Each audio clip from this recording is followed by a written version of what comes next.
beloved chosen one. The reason you feel left behind is not because heaven forgot your name. It is because God refuses to let you arrive in a place that is not ready to hold what He placed inside you. You keep looking at the speed of others and wondering why your life has moved in slower, stranger, quieter ways. But your path was never meant to be measured by the clocks of people who do not carry your assignment.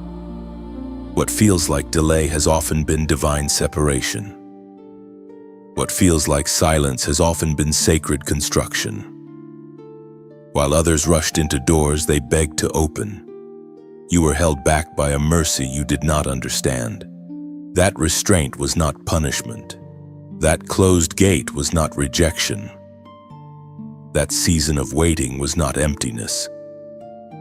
It was God teaching your spirit how to walk without applause, how to trust without evidence, and how to stand without being constantly affirmed by the crowd. There are seasons when being chosen feels heavier than being blessed. You pray, you stay faithful, you try again, and yet it seems as though the people around you move ahead while you remain in the same wilderness. But the wilderness is not where your story dies. It is where your hearing sharpens. It is where false attachments fall away. It is where your soul stops chasing visibility and starts seeking truth. You are not buried. You are being planted. The chosen often mistake preparation for abandonment because the process does not look glorious while it is happening. Still, heaven is working in places your eyes cannot yet reach. Every delay that kept you from counterfeit love, every pause that saved you from pride, every disappointment that broke your addiction to human approval has served a holy purpose. The Spirit makes this plain through the words of David in Psalm chapter 27, verse 14. Wait for the Lord, be strong, and let your heart take courage. Wait for the Lord. That is not a command given to the forgotten. That is a charge given to the marked, to the ones carrying something weighty enough to require strengthening before release. Your waiting has meaning. Your slowness has meaning. Even this ache has meaning. God is not making you late. He is making you ready. So do not despise the pace of your becoming. Let this message settle into you deeply. Breathe again. Trust again. And if this word is meeting you exactly where you are, take a quiet moment to like this message. Share it with someone else who feels forgotten. Subscribe so you can keep walking in these words with us, and if your spirit is genuinely led, you may also support this work through your donation. But above all, do not leave this moment unchanged. Stand in agreement with what God is doing in your hidden season. And at the end of this section, comment 27 if you believe your waiting is not wasted. You begin to understand that the pain you carry is not random pain. It is pain that separated you. It is pain that revealed what was real and what was only temporary.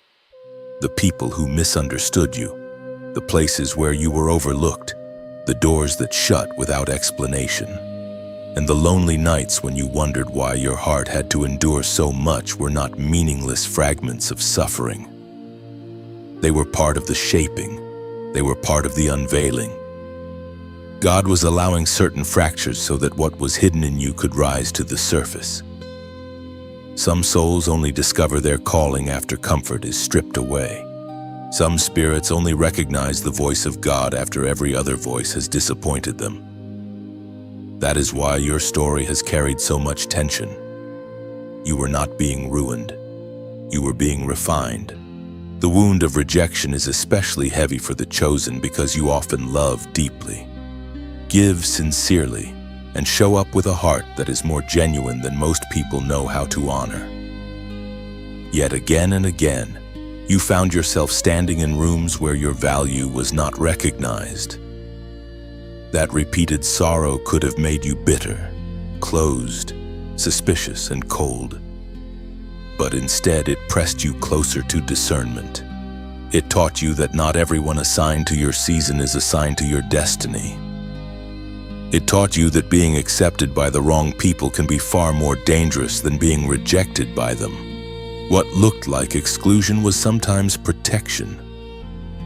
What felt like abandonment was sometimes divine editing. God was trimming away the hands that could touch your life but could not carry your future. The Spirit spoke through the prophet Jeremiah, chapter 1 of Owned. Verse 5. Before I formed you in the womb, I knew you. Before you were born, I set you apart. There is a holy sting in those words because they explain why your life has never felt ordinary. You were set apart before you could defend yourself, before you could prove yourself, before anyone around you had language for what you carried.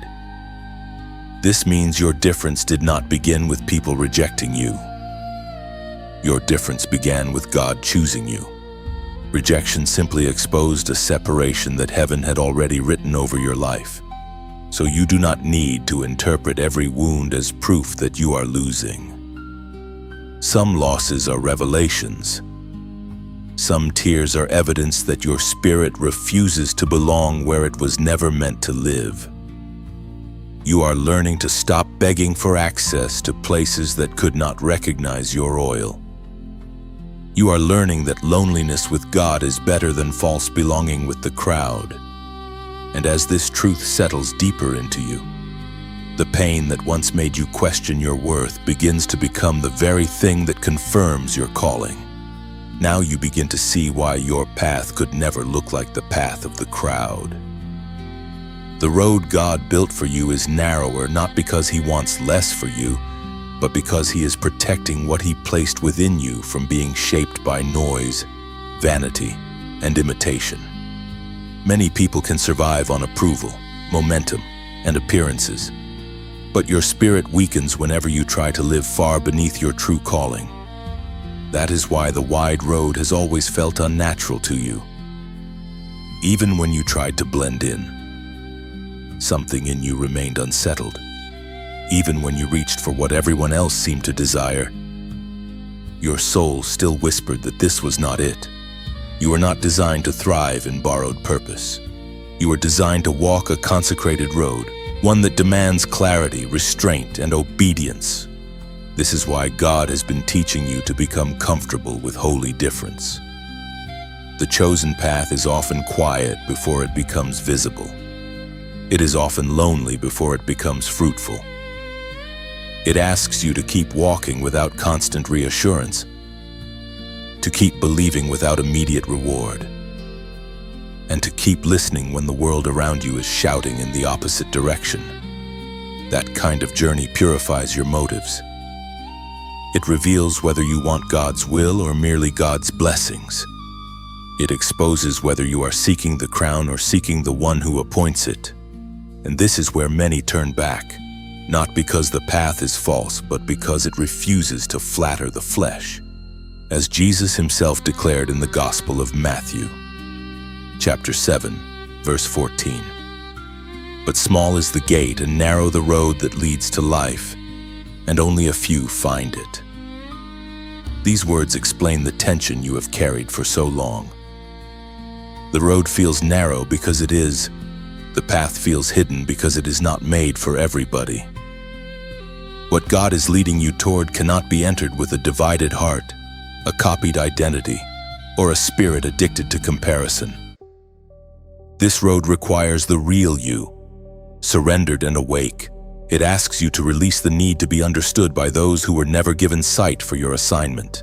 So do not be troubled because your journey has fewer companions. Do not mistake rarity for failure. Do not assume that being different means being distant from God.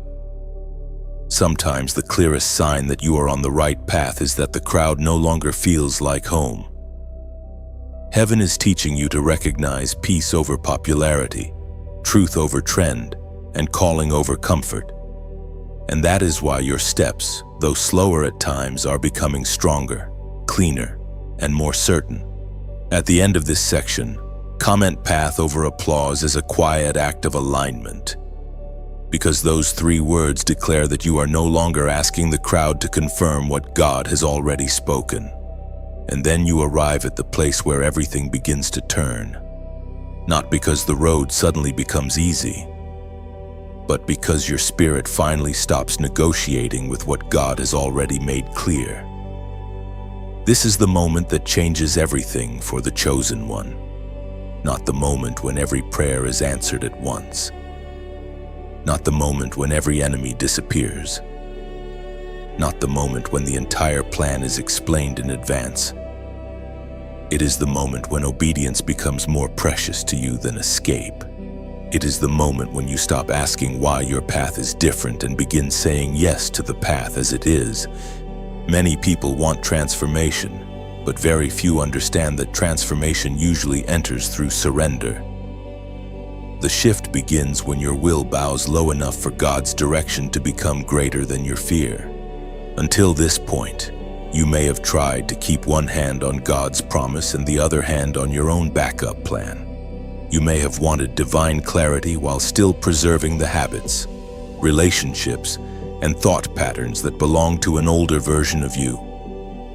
But the deeper calling cannot open fully while the old loyalties remain on the throne. There comes a decisive hour when hesitation becomes its own form of resistance.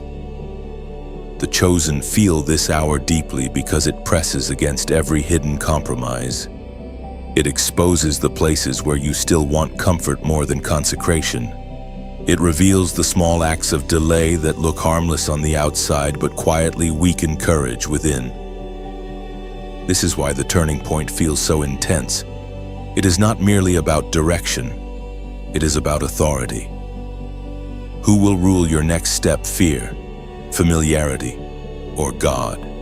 Heaven speaks clearly through the words in Deuteronomy, chapter 30, verse 19. I have set before you life and death, blessings and curses. Now choose life, so that you and your children may live. This is not only a message about survival, it is a message about alignment. To choose life is to choose the road where God's breath remains upon you. To choose life is to stop entertaining what slowly drains your spirit. To choose life is to let obedience become an act of trust rather than an act of loss. The chosen path often narrows at this point because decision clarifies what delay kept blurred. Once you choose, the fog begins to break. Once you obey, strength begins to rise. Once you surrender, the next door no longer feels hidden. So this is where the inner war starts losing its power over you. You stop standing at the border of your calling and step into it with trembling faith. You stop mourning doors God closed and start honoring the direction He preserved. You stop calling your obedience a sacrifice as though God were taking life from you, and you begin to see it for what it really is, a passage into the life that was always meant to be yours. The shift is not loud, it is holy. And once it happens, you are never truly the same again. Now the fire has done what comfort never could. It has stripped the disguises, burned away the fear of human opinion, and revealed the strength that was hidden beneath your waiting, your wounds, your loneliness, and your surrender. This is why the chosen do not emerge from the process as the same person who entered it. You do not walk out merely relieved that the hard season is over. You walk out changed. You walk out with cleaner vision, steadier faith, and a deeper authority that cannot be manufactured by performance. What once made you feel forgotten now becomes part of the evidence that God was shaping you in secret. What once looked like loss now stands behind you, as proof that heaven was training your spirit to carry weight, not merely excitement. There is a crown that only obedience can hold, not a crown of pride, not a crown of being seen, not a crown built by comparison, but the kind of spiritual maturity that comes when a soul has been tested and still chooses God. That is what is rising over your life now.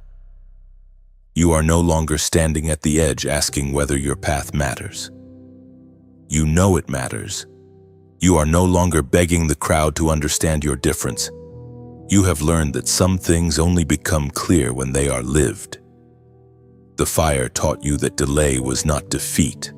Rejection was not the end. The narrow road was not cruelty, and obedience was not imprisonment. Every section of this journey has been leading here, to this stronger yes within you, to this quiet authority, to this holy certainty that your life is not random and your calling is not fragile. The Apostle Paul wrote in the second letter to Timothy, chapter 4, verse 7, "I have fought the good fight. I have finished the race.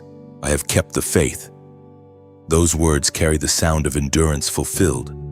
They remind you that the victory of the chosen is not found in how quickly you arrived, but in how faithfully you kept walking when everything tried to break your resolve. This is your mantle now, not perfection, but perseverance, not noise, but endurance, not applause, but faithfulness. And the beautiful thing is that what God built in you through hidden years will bless people you have not even met yet. So lift your head.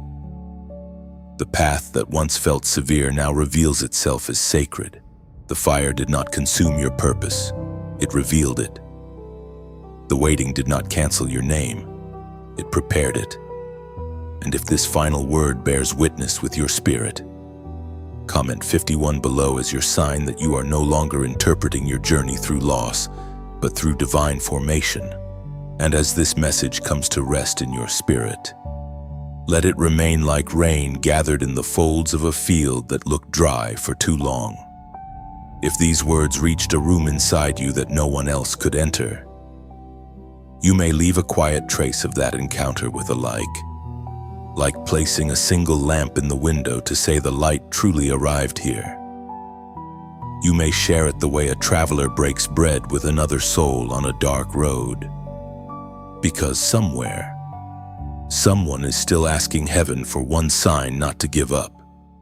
You may leave a comment like dropping a living ember into the ashes, a small witness that your faith is still breathing. You may subscribe as one who chooses not to wander away from the well after finally hearing water beneath the ground.